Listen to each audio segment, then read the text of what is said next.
Okay. So the grand slam question here. Okay. I think Can I this is actually really- ask you something first? Yeah, please. May I ask why you can say if you don't want to answer, but may I ask why you are not there? Like why? I don't know if you're just not there yet or if you're just not there at all with. Oh man, Miss Kathleen asked me a monster question. And I thought about cutting the whole thing out because I revealed a bunch of stuff. But that would be cowardly of me because I'm like the guy that's always talking about vulnerability and authenticity and all that jazz. So I left it in at my own risk. So I'd love to get y'all's thoughts on my response because it reveals a whole bunch. So if you haven't heard part one, I invite you to go and check it out. In this conversation, we talk about her perspective on the pros and cons that come with passion, right? I think we use that word a lot about what's my passion. I'm living my passion. I want to live my passion. And she gives some pretty good insight as to what that means for her that could be helpful for you. And we also talk about living life by design. I got a whole bunch of people in my life that I care deeply for. And I often think that maybe they're living life by accident. And if you're living life by accident, you may get some direction here in terms of transitioning from living by luck to start living by design. We do have some audio issues on part one and part two. There was some echoey stuff. I did everything I was capable of doing to take it out. So I appreciate y'all being patient and not like totally disowning me for the audio issues. That being said, there's a lot of really meaty content in here that I think you and your loved ones can get a ton of value from. And before we go into the rest of the conversation with Miss Kathleen, I want to give a shout out to L&M family member, Mr. Wally. Wally dropped this one on the LinkedIn on one of the posts, and it struck me and was very meaningful. And I also think if you keep it in mind for yourself, it could totally elevate your game. Wally says, people do not give you the gift of their time and attention if you are not making an impact. So Wally, I appreciate your observation.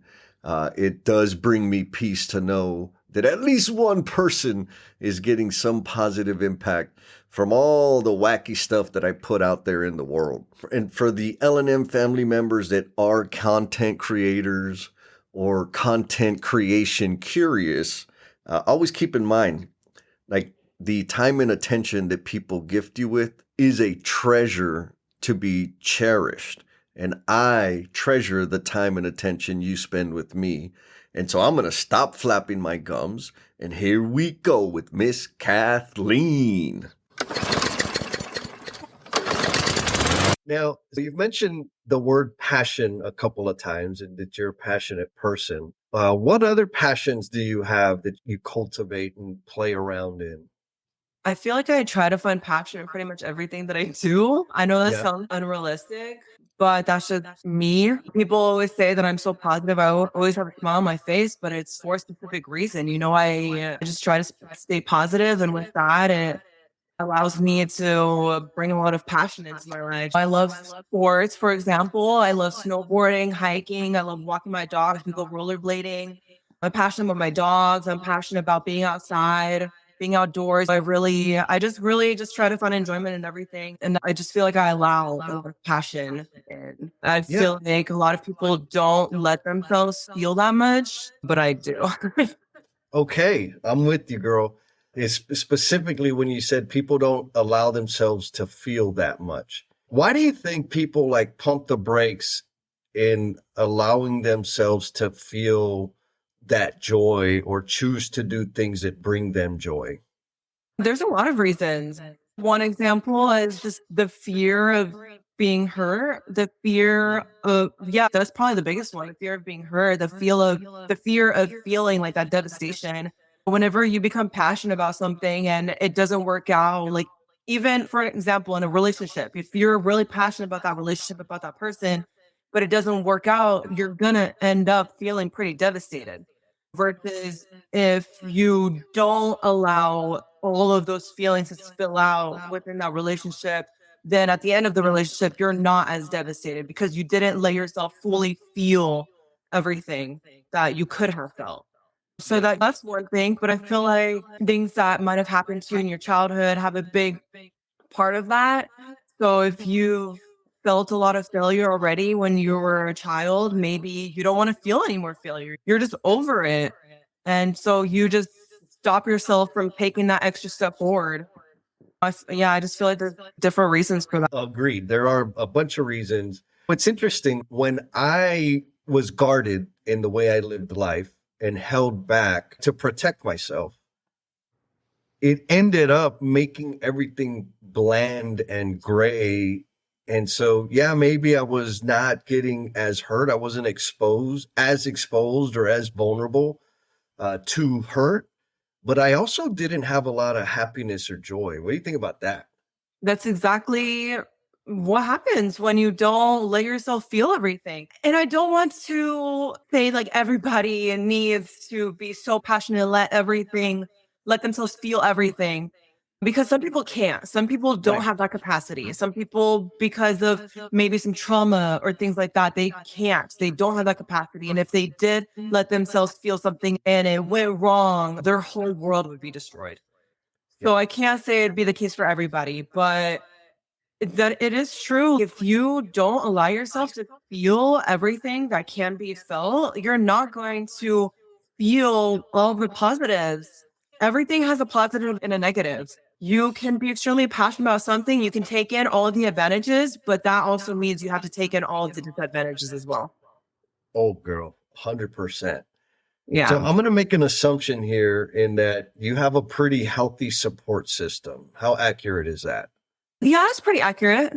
Yeah. So who is your support system comprised of? Okay. My dogs. Yeah. That's just one. But then my oldest sister and my boyfriend. Yeah. Those are pretty much my main support systems. Okay. And has that evolved over the years? Yes.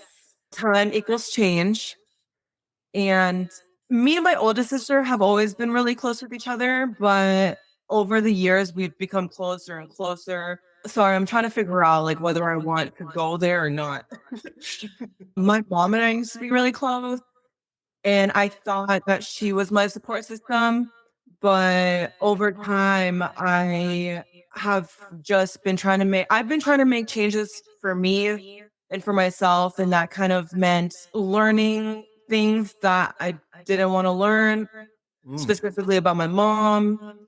I love her. My mom and I, we have a good relationship. Don't get me wrong. yeah. But it's just, I had to transition the way that I see her Okay. to be able to find growth in myself. And what was that journey like? That transition of, okay, I've got to start taking care of Miss Kathleen, but in order to do that, I've got to maybe let go of some beliefs that I had of some really important people in my life. How challenging was that? It's still challenging. I'm still going through that now. Yeah. It's challenging because you only want to see the best in other people, right? Especially if they're your family member. You love them to death. You don't want to feel anything bad about them, but you just have to figure out what's best for you and put yourself first sometimes. And that was a really hard thing for me. That's still a really hard thing for me. I don't always know how to put myself first, but I'm learning and I'm just trying to figure out how to still keep those relationships, be happy in those relationships, but figure out what's best for me. Yeah. Okay. So you're actively working on this. You have probably some wisdom you may not be aware of yet. And so I'm going to try and pull it out of you here. There are folks out there that are like on that cusp that I remember it being like just really frustrating. Oh my God, I'm wrapped up in this thing and I need to break out of it. But in order to break out of it, I have to do this. And that's going to be uncomfortable and maybe hurt people's feelings, blah, blah, blah. Yes. Okay. So now, what advice or tips and tricks would you give to somebody else that is currently in that situation right now? Okay, so advice. The first thing I want to say is just keep trying with that relationship that might be a little sticky. Just keep trying. If you want that relationship to last, if you want to be close with that person, keep trying. Whether it's you that you need to keep trying for, or them that you need to keep trying for. In my case, I've been trying to talk to my mom. I've been trying to just help her have more of a positive perspective on life. So that's pretty much the gist of it. And that's something that I can talk to her about. That's something that I can have arguments with her about, have disagreements with, but then also try to sway her view of life. And so I feel like that's just the best thing to do is try to talk to that person. If you want to keep having a relationship with them, don't be closed off to having that communication open. I have always been really bad at communication. I've always been very, what is that word whenever you don't want to communicate things because you're scared? What's that word? Guarded? No, passive. Oh, yeah. So I've always been very passive. I've never wanted to open the communication because I don't want to have to fight. I don't want to have to negotiate. I don't like fighting. I don't like negativity. I don't like disagreements. Unfortunately, sometimes when it's somebody that you really care about, you have to try. That's just the best thing that you can do. And even if it's hard, you just have to keep trying. Like for me right now, I just feel like I'm going to stand still. I'm not going to just stop trying. I go see my mom at least once a week, at least. Wow. We have a nice time. I come home. I tell her I made it home safe, and that's that. But I still try to have those conversations with her because I'm never going to stop trying to just build a better relationship for both of us. So put in the effort. Put in the effort. Keep chipping away. If you want it, make it happen. Yeah. That's awesome. I was expecting the opposite. Okay, when you got to cut somebody off, cut them the hell off. Okay, there are cases with that as well. If this person is really just bringing so much negativity into your life, for me, it just depends on who it is. My family is very important to me. So if it's my family, if it's my direct family, my sister, my mom, my dad, I'm going to try my best. I'm going to put in all of the effort that I can. But if it's like a friend that I have had a friend that I've cut off, and it was just because they just weren't putting in the effort that I was. They were bringing in too much negativity, and I just didn't want to feel that around me. And so I have cut people off. Good for Cut you. people out of my life. Yeah. It's clear to me, Kathleen, that you're living a life of design, and how interesting it is that you're an engineer. There's some continuity there. And so in terms of living a life by design, you know that the type of people we surround ourselves with kind of forge the environment that we can either thrive in or that will suffocate and fade away in. Oh, yes. What are the criteria you use for selecting the people that you surround yourself with?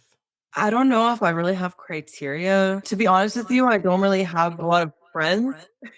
I Okay. have my sisters, and that's pretty much it. I have my mom. I talk to my dad. These are the people that I call every day. That's pretty much my inner circle. And then work, I have work friends, if you will, but I don't really have friends per se. Like right now, I don't have another friend outside of my family that I'll go to. And I think it's just because I have such a good support system already. I have all that I need, in my opinion, how I feel.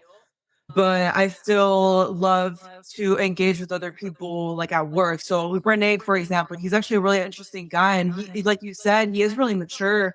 I don't know how old he is, but he seems mature for his age. And so it's just like people at work, I am very interested in just learning about people and talking to people.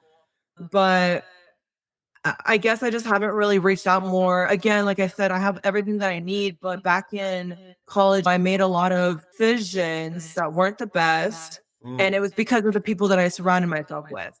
So I definitely learned from that. I definitely learned that what I need and what I don't need. Yes.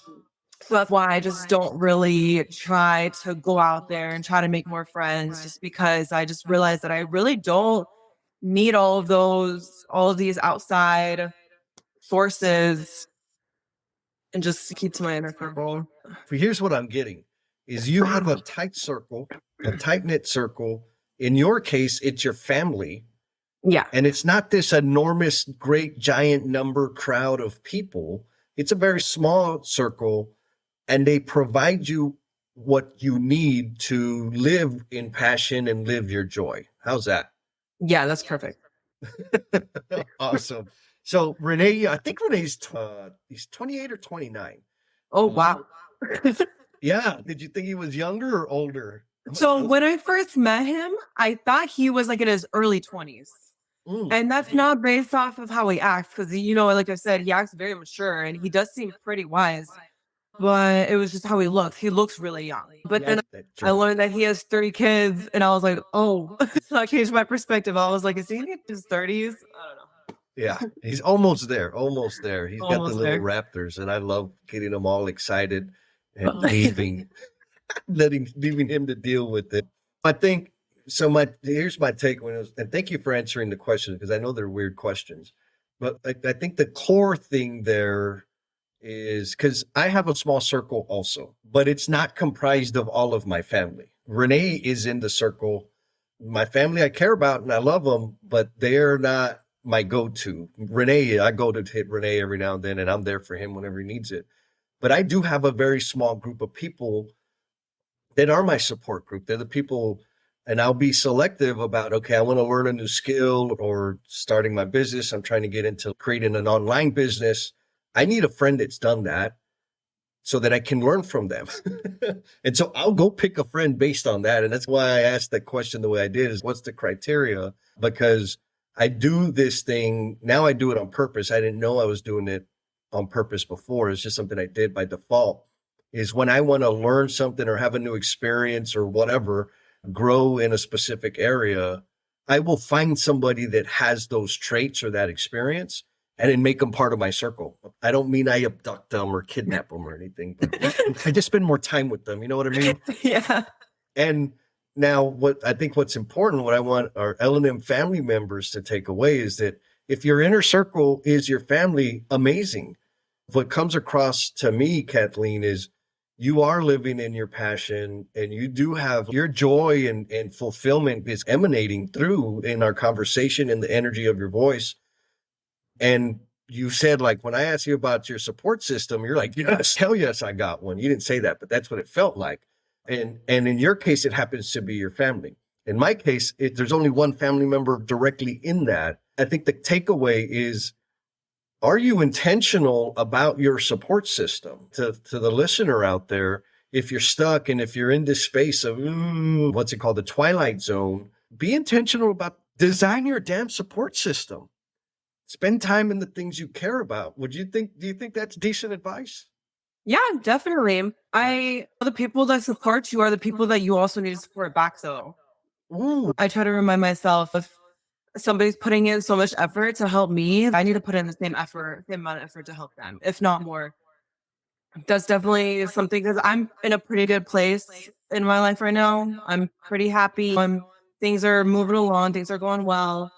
And so I have an opportunity to help someone else who might not be in the same position as me. And that kind of takes me back to my relationship with my mom. She's probably in a more rough position than me right now. And so that's why I do really try to make an effort in our relationship. what other outlets do you leverage for serving others? What do you mean? You talked about if people are feeding it, breathing into your life and helping you and supporting you, you got to return that. And I'm making an assumption that you also find ways to contribute or give back outside of your inner circle. Oh, are you particularly like asking about like volunteer work or things like that? Well, so that's a great question. So maybe volunteer work, but maybe mentoring, giving people advice, challenging people to grow, these types of things. Oh, yeah, challenging people to grow. I feel like I've been doing more of that in the last year, just because I've grown a lot in the last year. And so that makes me want to challenge other people as well. It is particular mostly within my sisters, my people, my mom and dad. I challenge them. And then at work, if I have conversations with somebody and they are talking about like a situation that they're going through, I will put my 2 cents in sometimes. Okay. It depends on the person. If I'm not really that familiar with them, like maybe I'll back off a little bit. But if I feel confident enough in my response, then I'll give a little advice. I don't really like to call it advice because everybody takes things in differently. Yes. So I don't really want to call it advice, but just my opinion. Okay. Good for you. What question did I fail to ask you? I don't know. I guess I could think of a few things. Yeah. Um, I wanted to touch on where I want my life to go. Okay, girl. Having this in-depth conversation, might as well go there. Yes, ma'am. So that's exactly where what we want to know. What I want to know, like, where do you want your life to go? All right. So, and I'm only saying this because I've made an epiphany within the last several months. Oh, Like the last year. So this is particular about me having kids. I used to not want kids. Like I was totally closed off to the idea. I was like, maybe one day I'll adopt a kid, yeah, but that's it. But then I got my dogs, I'm in a good relationship. yeah, And I don't know what it is. It was just like something like sparked inside of me. Like I have such a need to care and to nurture that I did not know was there. I had no idea it was there. But man, am I excited to have kids. That's why I wanted to bring this up because it's another thing that I look forward to and that I'm going to be passionate about is just having kids, my kids. I'm so excited to be a mom. I honestly I love having a career. I love the idea of having a career, but if I could be a stay-at-home mom, that's what I would want to do. and I imagine that's a dramatic change from they'll say 2 or 3 years ago. Yeah, and how Yeah, are your people literally responding to that? 3 years ago. So, how's your family responding to this new development? Yeah, so it's funny because this all, started happening whenever I got into this new relationship. And before I was always telling them like I don't care about getting married, I don't want to have kids. I was just like in a totally different place in my life. I had no idea what it was like to be in a relationship, to really love and care for another person. And so I never had that before.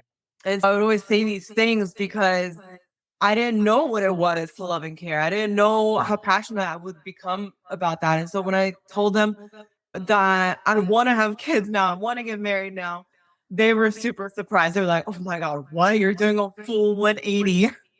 I was like, Yeah, I am not in that boat, but I accept that I know when our conditions are positive and reinforcing and supporting, there's a security all of a sudden that helps us discover new things and new interests about ourselves. Does I that like sound like that. what you went through? Yeah, I like that. I never actually really thought about it like that, like having that security. Uh-huh. I think that is what it was for me. I never really had a serious relationship before this one. And yeah, I never felt that security. So I guess it is how that kind of enveloped. Yeah. Well, two things. One, does he know about all this or do we have to warn him? Oh gosh, sorry. Yeah, he knows. Okay, good. We don't want to blindside him on this. It's a big deal. But yeah, yes, I thank you for sharing that because there's this thing I'm weird about the things that catch my attention. And it's that's one of the things. The conditions that people live in can cause them to transform dramatically or shrink dramatically. And when you were describing your situation, I was like, oh yeah, that's one of those things. Security is a condition, right? It's the conditions that we live in. And then back to the design thing, one of my missions in the world is to help people become aware of the fact that they can design their life on purpose. They don't have to live by accident anymore. They can actually make decisions about the type of people they surround themselves with so that they can discover themselves, a new level, a new experience within them so that they can also serve others. And being a mother, that's a pretty damn amazing way to serve and contribute to the universe. Now, let's assume fast forward, you have the kids.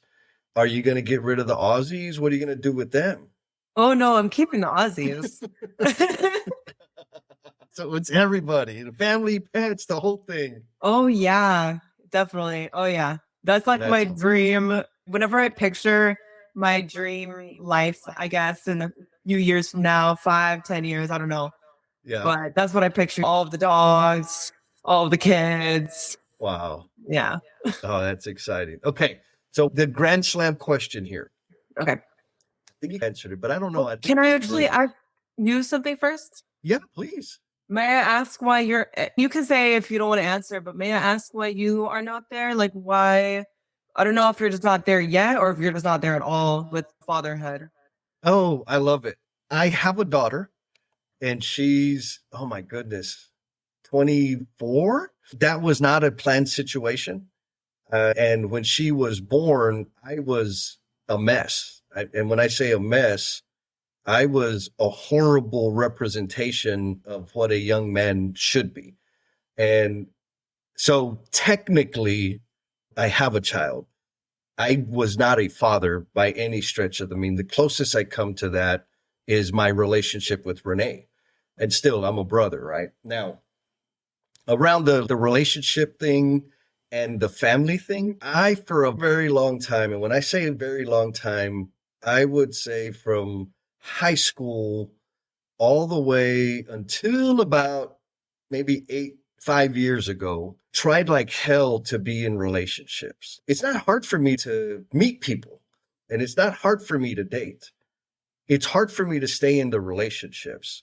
And I couldn't, like, in my head there, you know how you talked about that pressure of needing or feeling like you need to be an engineer because everybody's proud of you because you're an engineer, but you have this other thing pulling at you. That's how I felt around the get married, be in a relationship, have kids thing. Everybody was telling me that I needed to do that, but I didn't really want to do that.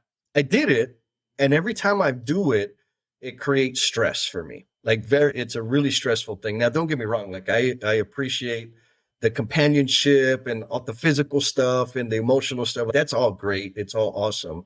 But I know that my mind, my interests are on other things such that for me to carve time out to go to dinner, it's a mathematical equation for me. It's 3 hours of time because I got to take a shower, got to get dressed, got to iron my clothes because I like to have my nice shirts ironed, got to drive there, have food, drive back. That's 3 hours, easy, and a couple $100. Those 3 hours, every second of those 3 hours, I'm thinking of the work that I'm not doing. Does that make sense? Yeah, that makes sense. And that's not okay. Yeah. Right? Like the person that I'm hanging around with can feel that. And so I've tried it, like the dating things many, many times. And there always comes a point, there's a threshold of like early on, it's cool, right? Because they're busy. I'm hyper busy, workaholic, and it's like fun and exciting. And there's this thing like I give things intense amounts of attention. And so when I'm interacting with somebody or dating somebody, I will give them intense attention. And then when I'm working, I give my work intense attention. But what does that mean? That means I ignore the hell out of everything else. Mm-hmm. And so it creates this disappointment or frustration. And for me, it feels like I'm doing something I don't really want to do. And it's not okay. I don't think it's okay for me to take somebody's time that really is invested and really wants this thing to grow. And I've already calculated precisely how much time I'm willing to give it. Does that make sense? Yeah, that makes total sense. So I've been married a couple of times. I'm not against marriage. People always say, well, you'll meet that one person. Cool. Yeah, I would like that. The lightning bolt and somebody that steals all my attention and frees me from the grip of my work and my ideas. I'm not opposed to it. But I also know that like casual dating and this sort of thing, it's not a healthy situation for me because of the stress that it brings and the pain that I cause other people because I'm a pretty lovable guy. You know what I mean? Yep. I don't know. Was that like a weird answer? What do you think? What is your assessment of that? Okay, my assessment. Oh, I feel like I definitely understand where you're coming from with casual dating. I feel like maybe that's just not for you, but if you're open to it, just never close yourself off to it. Maybe you'll meet somebody at work, during work, things like that. And I just hope that you never close yourself off to it. And I hope that if there is one person that comes along and just really sparks your interest, just go for it. Try to go for it. Sometimes that has to be that one special person. But if that person does come along and you realize maybe during or after a date or a conversation, oh wow, like this person actually made an impact in my time today, go for it. Try to let yourself have that as well. Get being a workaholic. You never know what could come up. Sure. I'm going to tell folks, y'all heard it here. And the outcome of this response is your fault, Kathleen. I'm going to remember this. Like, to be clear, I'm 100% open to it. That being said, I got issues, right? Like, I got this whole work thing. But yeah, I am totally open to the idea. And when it happens, it's going to happen. And if it doesn't happen, it doesn't happen. I don't feel a sense of loss of not being in a relationship. And at the same time, yeah, I'm totally open to it. Now, because it's going to be on the internet, because of you, Kathleen, when people start lining up in front of my house, it's your fault. What do you think? I'm not sorry. That's so good. Amazing questions. Do you have any other question? I shouldn't even let you ask me another question. No, right now. Not right now. No. Okay. Then I got the one big closing question. Okay. What is the promise you are intended to be? I'm not sure how to answer that. What is the promise I'm intended to be? Yes. Can I have an example? I feel like I have like answers floating around my head, but I'm not really sure what to go with. Go with all of them, but start with one. What is the promise I intend to be? So I guess what I tell myself, we'll go with that. What I tell myself is just I'm learning to just try to find happiness in everything, to try to appreciate everything, to try to be grateful for everything that I have in my life. I am learning that time is of the essence.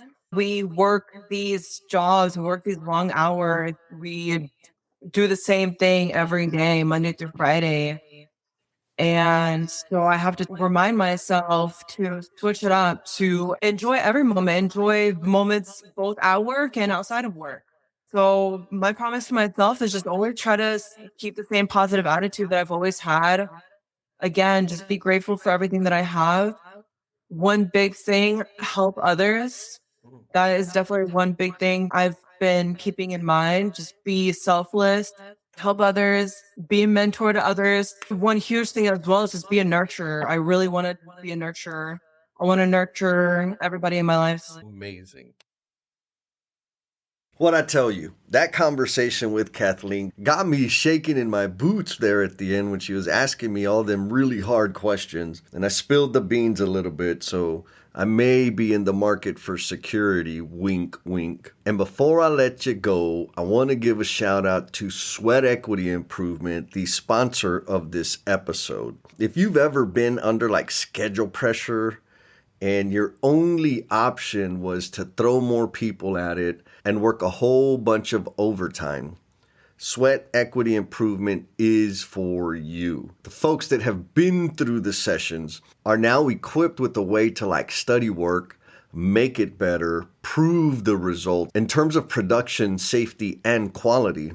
And they can scale those improvements and take them forward onto all the projects in the future, which is super sexy, especially if you ask me. Anyhow, there's a link down in the notes. Check that link out. Sign up for the course, provided it's open. Right now we have 7 open spots for the session that is kicking off on Wednesday, January 10th, 2024. And we will be having an open course every quarter of the year. And there's a maximum of 10 people per session. So hit it up if you're interested. Share it with somebody that you know is living the pressure and stress of the emails and the threats and the texts and all the stuff that a lot of us construction professionals wade through all the time. And remember, be kind to yourself. Be cool, and we'll talk at you next time. Peace!